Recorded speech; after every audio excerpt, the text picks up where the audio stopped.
Hey everyone, today my project is for preschoolers and this project is on a butterfly. It's based off of Miss Lois L. Hart's book called Waiting for Wings. I did not do a butterfly that was top down and both wings open. I did a side profile with some flowers and I painted it with watercolor inks. You can paint it with tempera paints or watercolors or inks if you prefer. They all come out really good. Try some mixed media paper. And I hope you enjoy.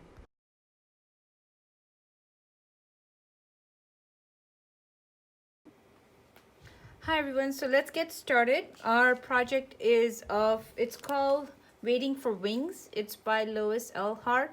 And love to draw this picture of the butterfly with you as well as a flower or two. So we're doing a side profile, not a full top-down look at the butterfly with open wings. So first things first, I want you to find the middle of your paper right here so there's enough room to draw the butterfly's wings. Need you to create a circle for the butterfly's head. Followed by, you're going to make a upside down curve that connects to the body. Do you see that? Don't close it because you're going to take the back line a little bit longer, the front line a little bit shorter. Stop right there. Now look up and you're going to connect at an angle. You're going to divide this into two sections. The top of the butterfly's body is shorter than the bottom. So that's how you want to divide. You also want to give it two antennae right there. Now touch this middle line and you are going to create the center line for the butterfly's wing. This is where the bottom will start and that's for the top part of it. Let's do the top wing first. So you're going to come back to where you drew this line, keep it close to the body, pick it up a little bit higher, and then start to turn like this. Now, let's connect this up. So what you want to do is, if you think of this as a line, so you can kind of have a line that kind of comes back like so. But then I want you to also add a little bit more length on the wing. And I want you to do a zigzag.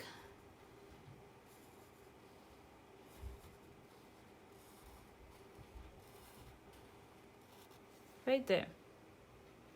I'm going to ask you to create some circles so that our butterfly can have a few patterns in here.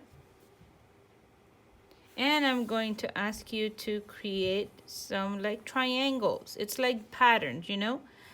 You know that a butterfly will not just have a simple design. Most butterflies tend to have quite elaborate designs. So these are the patterns in the top wing only, not the bottom. Come back to where you started the middle line right here, and I want you to pull a line that goes downward. You want to stop it when you are up, like kind of balanced out between top and bottom. Now, next thing, you're going to start to come towards the bottom line, but when you get to the middle, just stop for a minute and let this line go away and then come back to connect. Again, we're going to add like a little line and give ourselves some circles.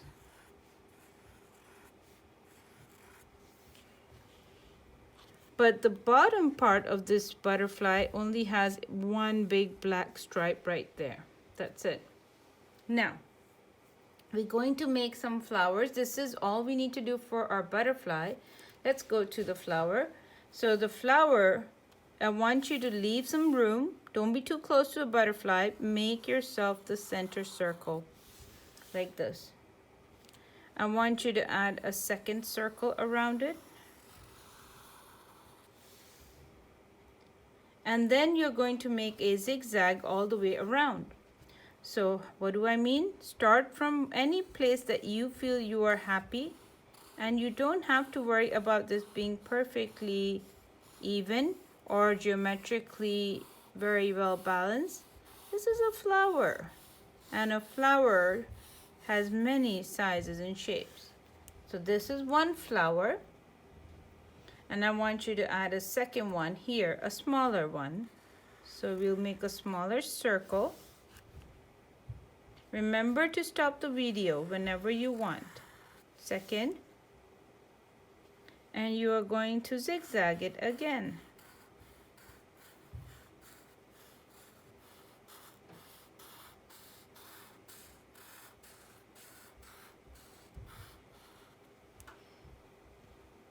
Two flowers, simple.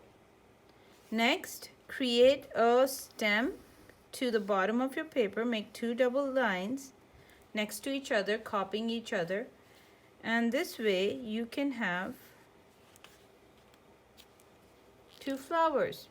And we are done for the most part. But before we start anything else, we are first off going to create our colors in the butterfly. Now, for the younger kids, I would highly recommend that they don't work with a flat brush, but instead they work with a round brush. So what we're going to do with our yellow, when that's our first color, is we'll color the entire butterfly. Then we'll come back and put some black on top of it after it's had a chance to dry.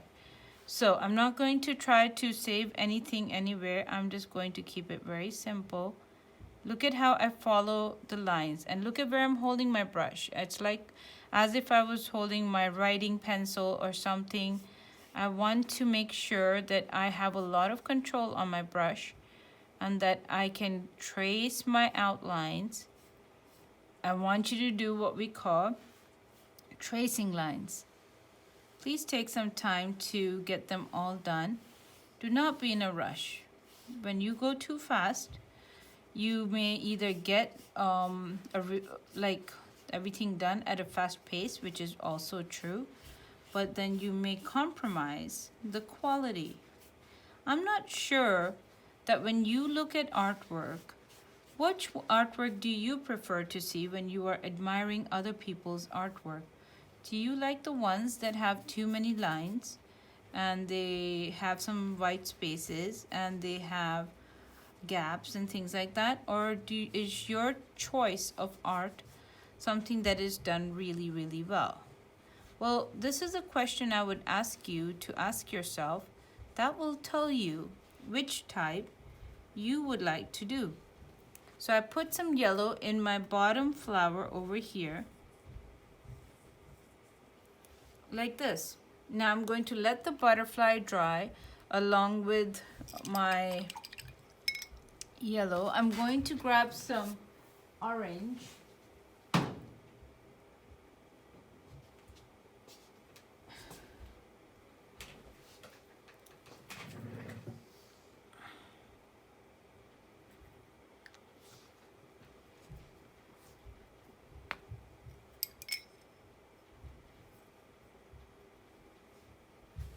And I'm going to put my orange in right on the outside layer.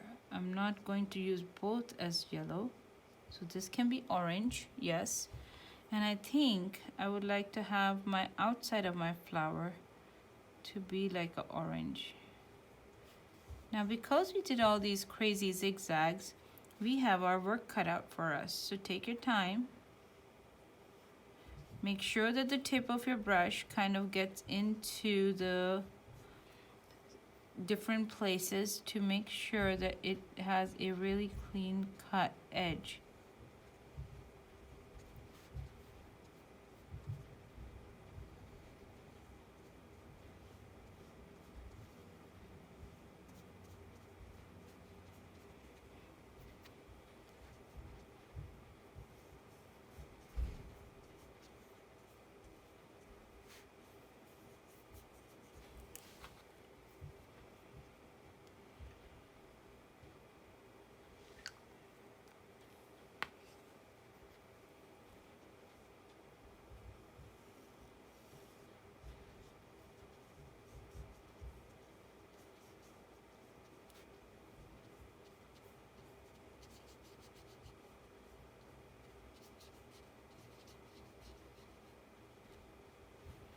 Okay, and I'm going to put some orange inside my butterfly's head because I don't want that part to be yellow. And I want to put a little bit of the orange here. Okay, now we're going to stop this color and we're going to move to our blue.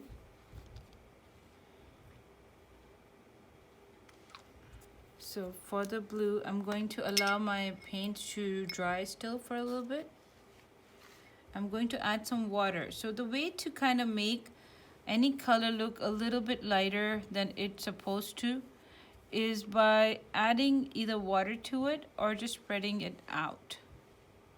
Just stretching that color. So sometimes it's hard because the paper will start to soak up your paint and you won't get the opportunity to really kind of fix anything.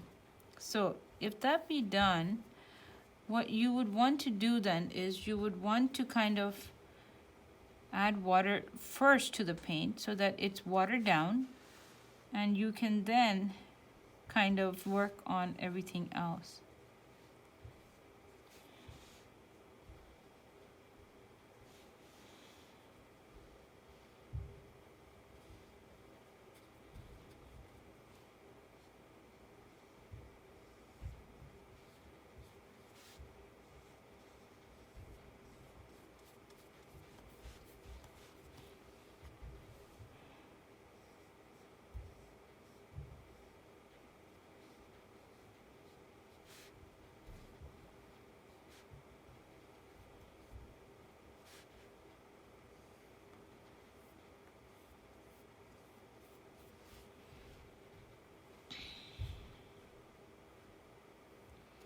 I'm taking my time. I never go too fast, especially when I'm painting, because it's not possible for me to feel happy with my work if I'm rushing it. So I don't try to rush.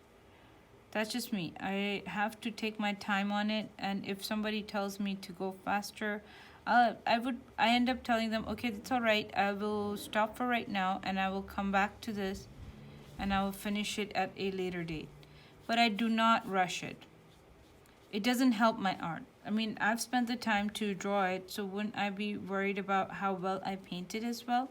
I think I should be. So if that be the case, I take my time, like I said, and it's a good thing because it helps you to kind of see how good can you get in your art. When you rush through things, or when you go faster thinking that, well, let's finish it because we can, of course you can, but it doesn't allow you to see what you can actually achieve because you've kind of raced ahead. And if you get those clean cut lines, will you like them more or not like them? You have to get them to be able to make that decision. So I will leave that choice up to you.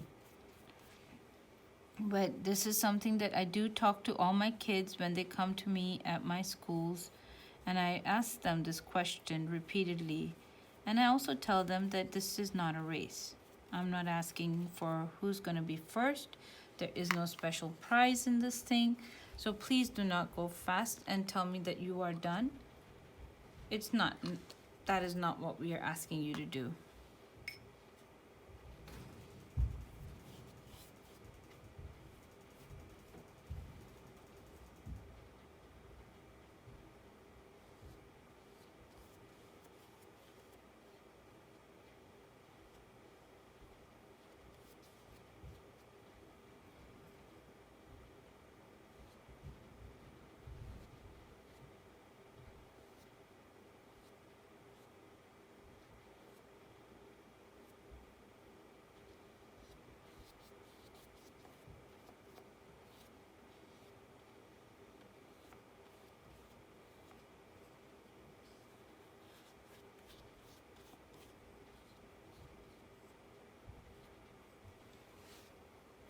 So that takes care of my background. Now, if my pictures had some time to dry, I'm going to take, see, it's quite dry. I'm going to take my black from here and I'm going to work it into these black areas. Now I don't want it to be too strong, in the sense that if I suddenly drop it somewhere, I don't want it to be such that I can't fix it. So I've added a little bit of water to it. I'm alright with doing that because I want to be able to control my colors. That's important to me. I don't want the colors to be so thick that I don't know how to get them to respond to me.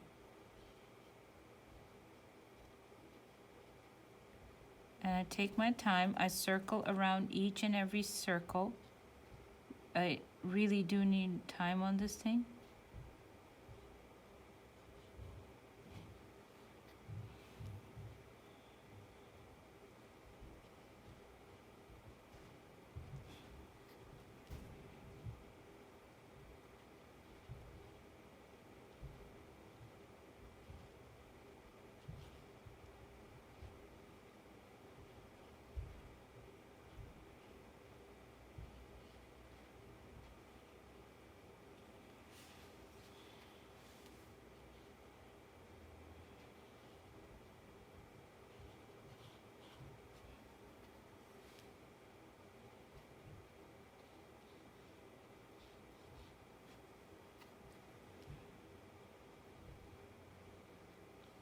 Nice and easy, still not rushing anything.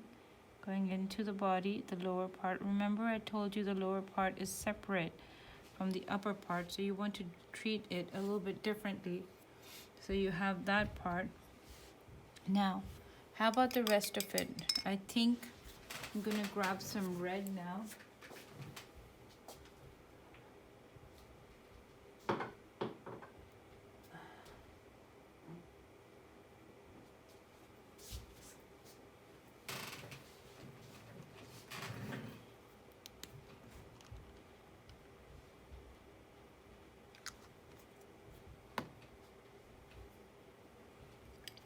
Going back to my round tip brush, and I'm going to add in a very deep red right here.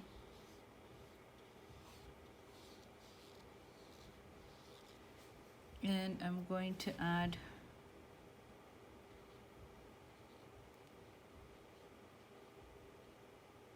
and I want to make sure that I get my colors in. I don't want to rush.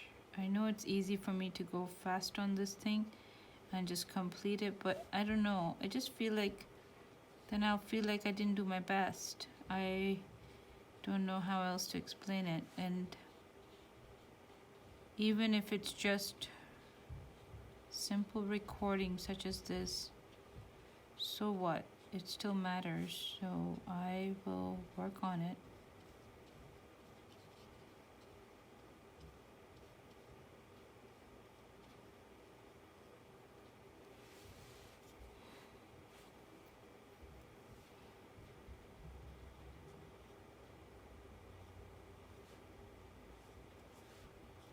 I can add a little bit of shading to the outside, and that will kind of go on top of my first color. That's how you kind of mix and create gradients.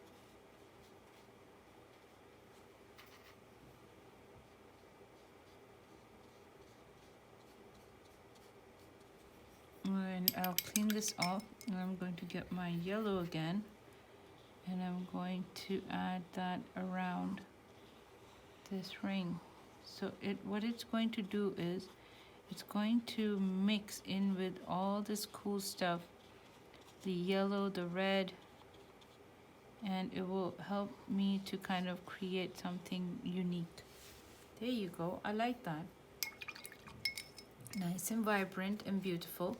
And last but not least, our branches.